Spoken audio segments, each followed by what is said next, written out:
Saya Tifal Salesa melanjutkan Sapa Indonesia Malam, Saudara. Sejumlah pesawat nirawak atau drone peledak Iran diluncurkan ke beberapa sasaran di kota Erbil, Irak.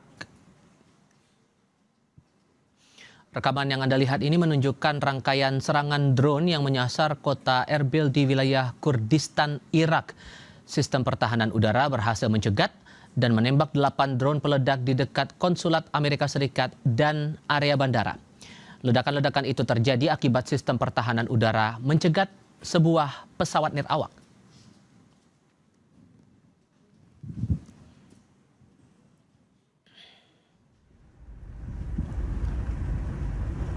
Dalam rekaman lain, kebakaran besar terlihat usai pertahanan udara menembak jatuh drone dan rudal Iran di wilayah Erbil. Perdana Menteri Irak mengecam serangan drone itu yang dianggap melanggar wilayah udara Erbil di tengah ketegangan yang sedang berlangsung antara Amerika Serikat dan Iran. Irak menegaskan tidak akan menoleransi upaya jahat yang merusak fasilitas rakyat Irak.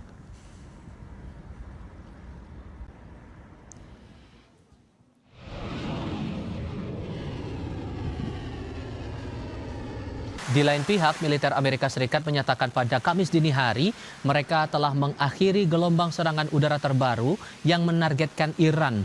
Pernyataan disampaikan saat Pusat Komando Amerika Serikat merilis video yang menunjukkan militer AS meluncurkan beberapa serangan yang ditujukan ke Iran. Iran kemudian membalas dengan serangan rudal dan drone yang menyasar Bahrain dan Kuwait sebelum fajar. Aksi saling serang antara Amerika Serikat dan Iran yang berlangsung selama beberapa hari di Timur Tengah disertai ancaman baru terhadap Selat Hormuz telah menghancurkan kesepakatan sementara untuk mengakhiri perang dengan Iran dan berisiko menyeret kawasan itu kembali dalam perang terbuka. Sejauh ini pejabat Iran menyatakan serangan Amerika telah menewaskan lebih dari 35 orang dan melukai lebih dari 300 lainnya.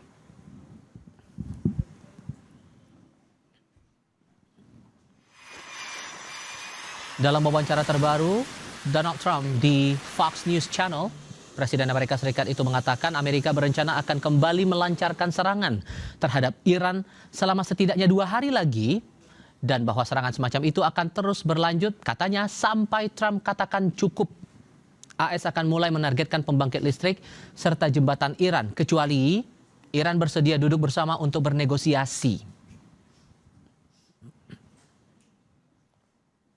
You better make a deal. You're not going to have anybody left.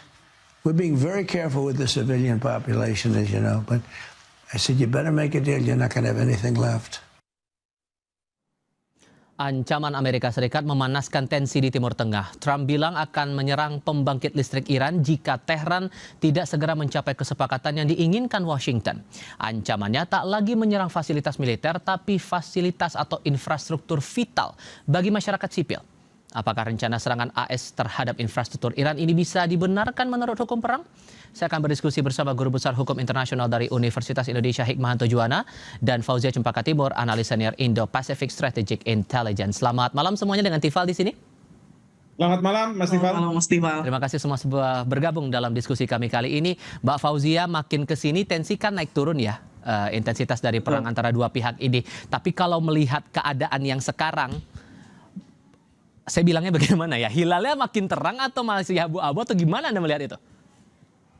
Saya melihat ini memang bab baru ya Mas ya. Jadi bukan juga kita bisa bilang bahwa ini adalah kelanjutan dari perang yang kemarin begitu. Karena kalau kita lihat intensitas yang dilakukan sejak setidaknya 10 hari sejak gelombang pertama serangan yang menghantam 80 target yang terjadi karena serangan yang dilakukan Iran pada 3 kapal sebelumnya, 3 kapal yang diantaranya milik Cyprus dan juga milik Arab Saudi. Di sini kita lihat sudah ada 4 gelombang setidaknya Mas. Yang pertama tanggal 7 Juli sebagai serangan gelombang pertama dan hingga kali ini yang terbaru adalah yang 15 Juli lalu. Dan serangan ini bukannya menurun ya Mas ya, karena kita lihat bahkan gelombangnya ini semakin besar, bahkan di gelombang kedua itu di tanggal 8 Juli itu yang terbesar, bahkan 4 hingga 5 kali lipat lebih besar daripada gelombang yang pertama. Dan kita tahu bahwa setelah itu Iran juga melakukan serangan balasan ke beberapa negara Teluk dan Arab, diantaranya Yordan, Kuwait, dan juga Bahrain yang tentu saja menyerang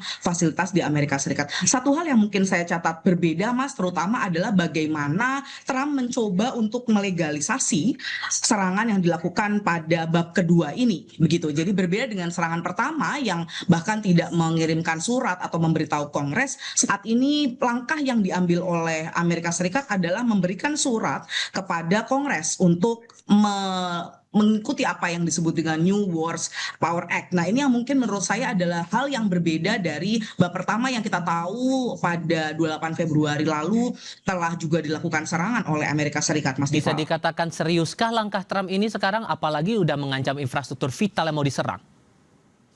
Saya rasa ini eskalasi yang cukup tinggi dan bisa jadi ini apa yang kita sebut dengan serangan yang lebih besar, karena dalam konteks ini yang sebelumnya kita tahu ada upaya-upaya negosiasi.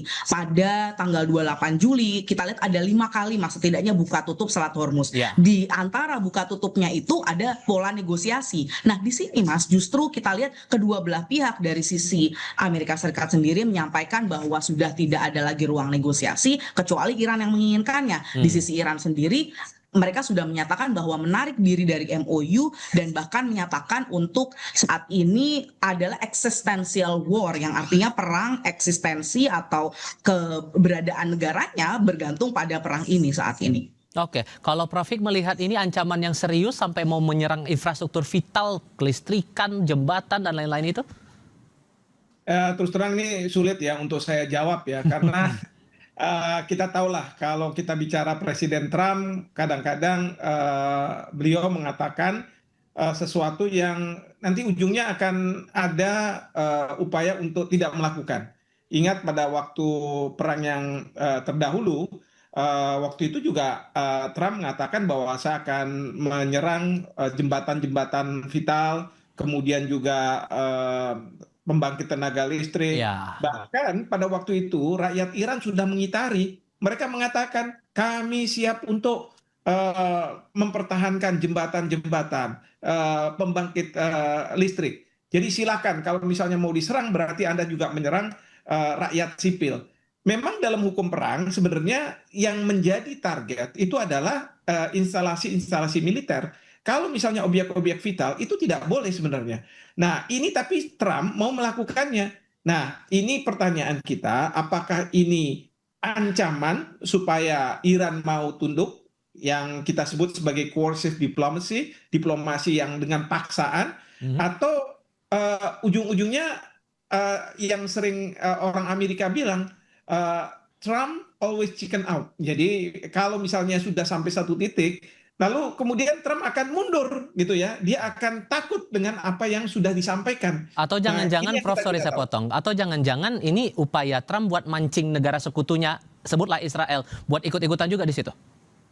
Ya, bisa jadi. Tetapi menurut saya Israel sekarang ini mereka juga mengkhawatirkan bahwa Iran akan menyerang Israel, dan memang Israel sudah mengatakan kalau misalnya sampai Iran menyerang kami akan menyerang Iran lebih besar lagi. Ya, tetapi yang saya lihat bahwa ajakan Trump ke banyak negara sebenarnya tidak diikuti. Belum lagi negara-negara Teluk di mana ada pangkalan militer Amerika, ini mereka terus terang kerepotan karena dari sisi Iran mengatakan saya tidak akan membiarkan pangkalan-pangkalan militer Amerika Serikat itu digunakan untuk menyerang kami.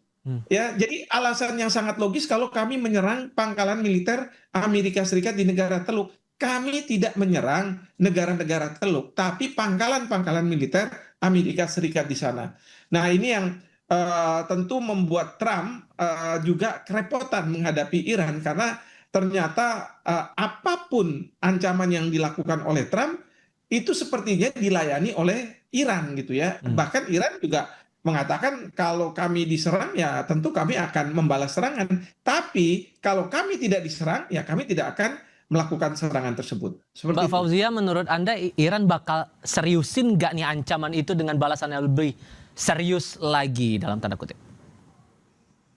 kita lihat ya bahwa memang sejak periode yang pertama di era di periode Februari ya Mas Tifal, memang Iran ini selalu punya surprise gitu ya, surprise elemen, elemen kejutan gitu. Bahkan pada beberapa pasca serangan Amerika Serikat kita lihat bagaimana Iran menunjukkan dalam video misalnya dia masih punya stok rudal dan drone yang sangat banyak di gorong-gorong begitu, dan dalam konteks ini bahkan serangan yang dilakukan melalui beberapa misil yang cakupannya mungkin dari data awal tidak dimiliki oleh Iran bahkan ternyata dimiliki begitu, dan ini menurut saya tanda-tanda yang juga tentu akan mengeskalasi lebih besar lagi. Namun yang kedua Mas, yang kita juga melihat dari pola beberapa setidaknya 10 hari sejak serangan pertama Amerika Serikat adalah tentu semakin banyaknya aktor yang dilibatkan. Misalnya pada NATO Summit yang dilaksanakan beberapa waktu lalu, ini dari NATO sendiri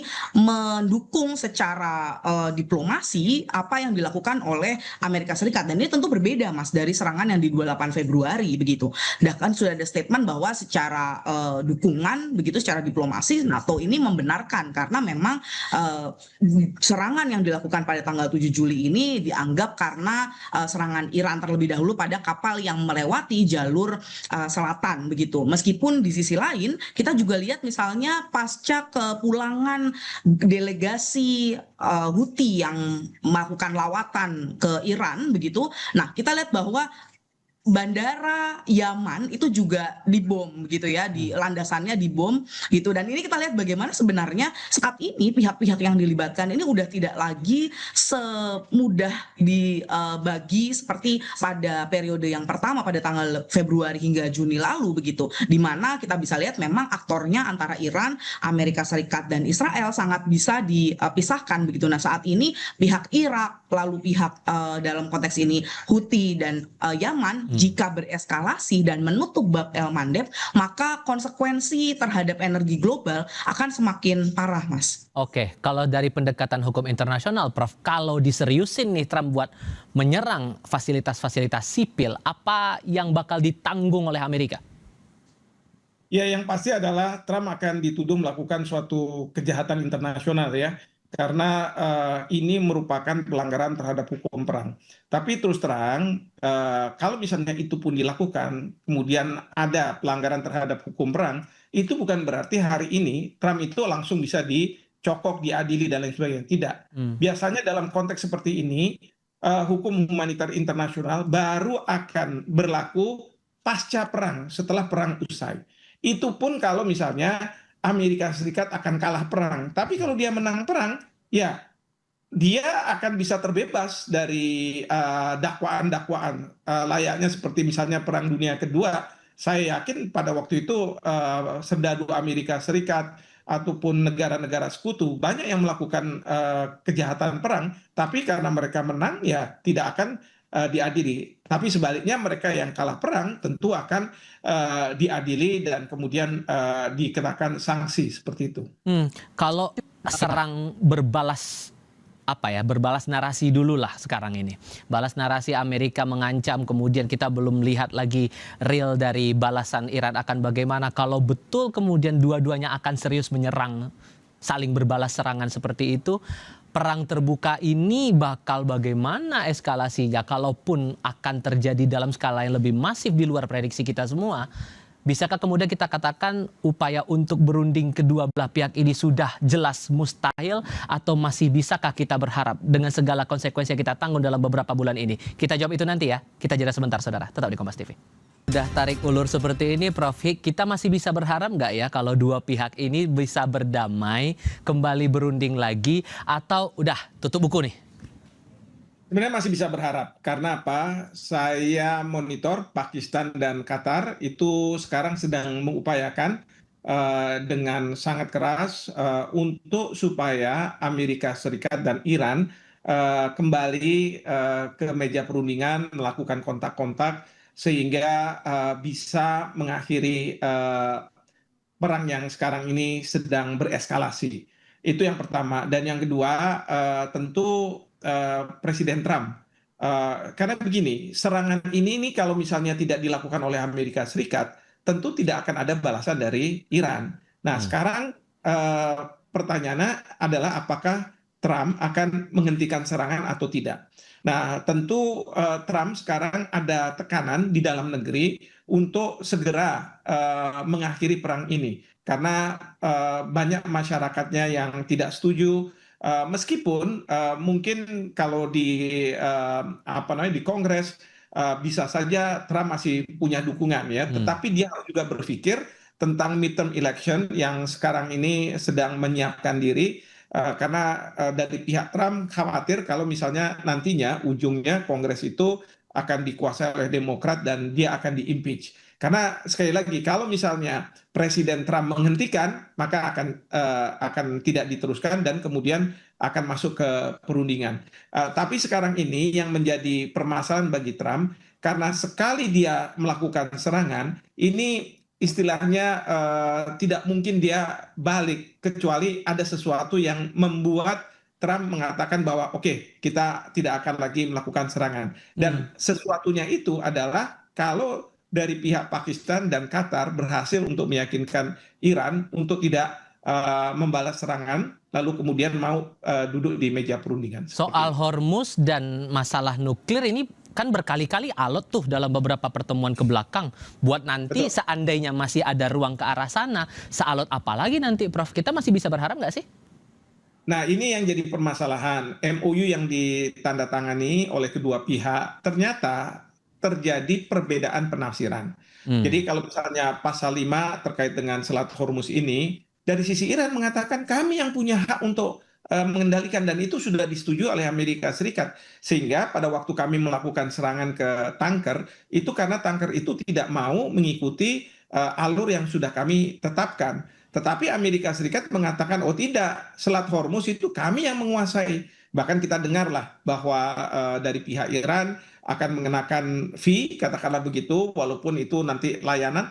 Tapi kemarin Trump juga sudah mengatakan bahwa terkait dengan Selat Hormuz kami yang menguasai dan negara-negara yang melewati akan kami kenakan 20%. Walaupun nggak jadi ya. Walaupun tidak jadi tapi Ditarik lagi. ditarik lagi. Tarik ulur lagi. Nah, ini kan masalah penafsiran, ya, penafsiran. Dan pasal 1 dari MOU sudah mengatakan bahwa kedua belah pihak akan menghentikan segala bentuk serangan. Nah, tapi dari pihak Iran mengatakan bahwa semua pihak itu kan termasuk Israel. Kenapa Israel masih menyerang ke misalnya Lebanon dan lain sebagainya itu. Nah, tapi Trump, Amerika Serikat mengatakan nih buktinya kamu juga masih menyerang di Selat Hormuz gitu ya. Jadi ini memang menjadi permasalahan dan pada waktu MOU ditandatangani memang sejak awal ini rapuh karena apa? Ini merupakan katakanlah kesepakatan yang tarik ulur gitu ya.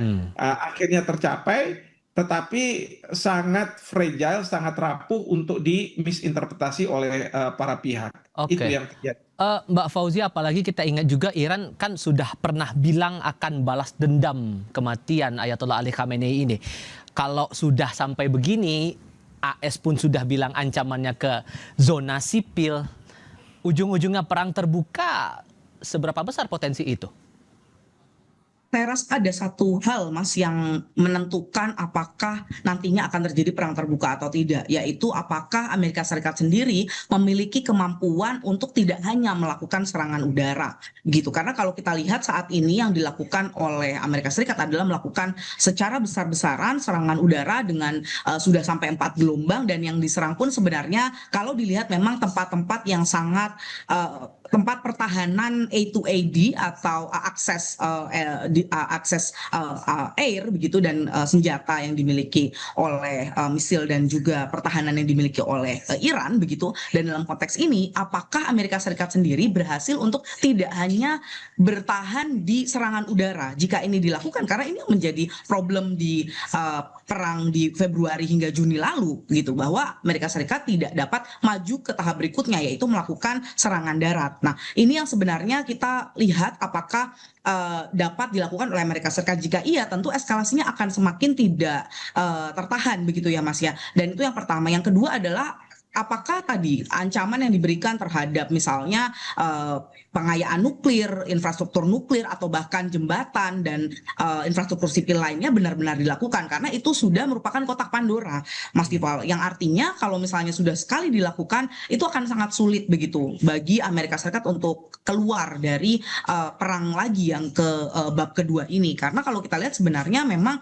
Amerika Serikat sendiri sudah secara energi, Mas, sejak perang dari Februari ke Juni lalu itu sudah mengeluarkan, dari informasi dari International Energy Agency, sudah mengeluarkan 400 juta barrel minyak cadangan yang dimiliki begitu, yang artinya bantalan stok minyak yang dimiliki Amerika Serikat ini sudah semakin berkurang. Dan ketika resiko ini mau dilalui oleh Trump, tentu berarti eskalasinya akan semakin meningkat. Namun saya juga mencatat sama yang disampaikan oleh Prof. Hik tadi, bahwa tentu ketika kita lihat serangan yang pertama dilakukan oleh Amerika Serikat terhadap Iran, yang dilakukan oleh Iran pertama kali adalah justru berkunjung ke Oman begitu, yang artinya konteks Hormuz ini adalah sangat esensial, Mas, dan sangat penting begitu ya, fundamental menentukan apakah akan tereskalasi atau justru terdeeskalasi konflik ini.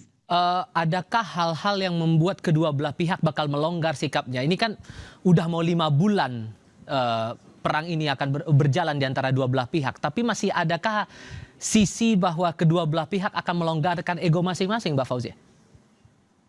Kalau saya lihat memang ada satu indikator yang tidak muncul pada saat yang pertama begitu ya, yaitu bagaimana Trump mencoba memasukkan surat ke Kongres, yang artinya meminta approval Kongres. Jika ini terjadi, maka, dan apalagi jika diberikan approval dari Kongres dalam bentuk anggaran atau bahkan approval untuk menyerang, maka paling tidak kita harus melihat perang ini dalam waktu 60 hari, karena jendela waktu yang dibuka oleh New Wars Power Act adalah 60 hari, Mas Tifal. Jadi kita harus siap menghadapi bab kedua yang mungkin panjangnya sekitar 60 hari begitu, untuk melihat apakah ini akan terdeeskalasi atau tereskalasi. Nah, itu yang dari sisi Amerika Serikat. Sedangkan kalau dari sisi Iran sendiri, tentu poin yang paling berbahaya adalah ketika proksi lain, tidak hanya Houthi tapi juga konteks Irak dan juga beberapa yang seringkali dianggap sebagai proksinya Iran ini diaktifasi, Mas. Yang tentu cost imposition, yang artinya beban dari perang ini nantinya tidak hanya untuk negara-negara Teluk dan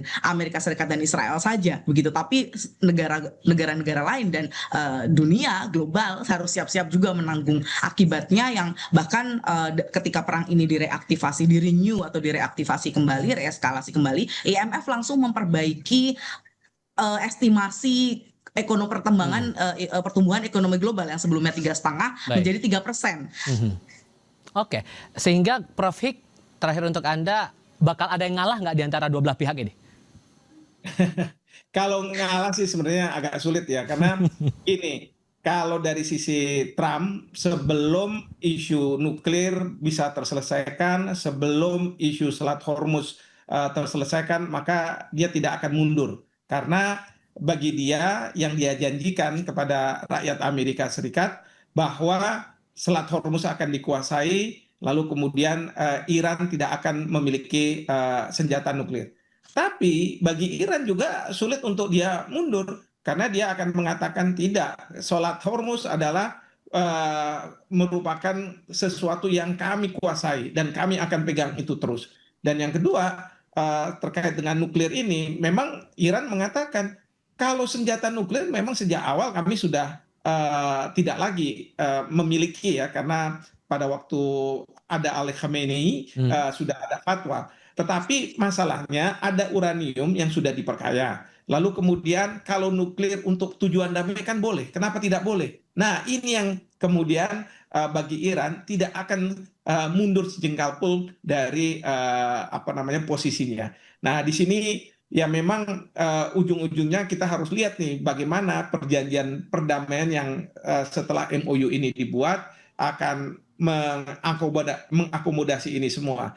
Dan ini sangat sulit gitu ya, bukannya sesuatu yang sangat mudah, karena masing-masing pihak sekarang saling curiga. MOU yang sudah di atas kertas gitu ya, hitam di atas putih, masih bisa dilanggar.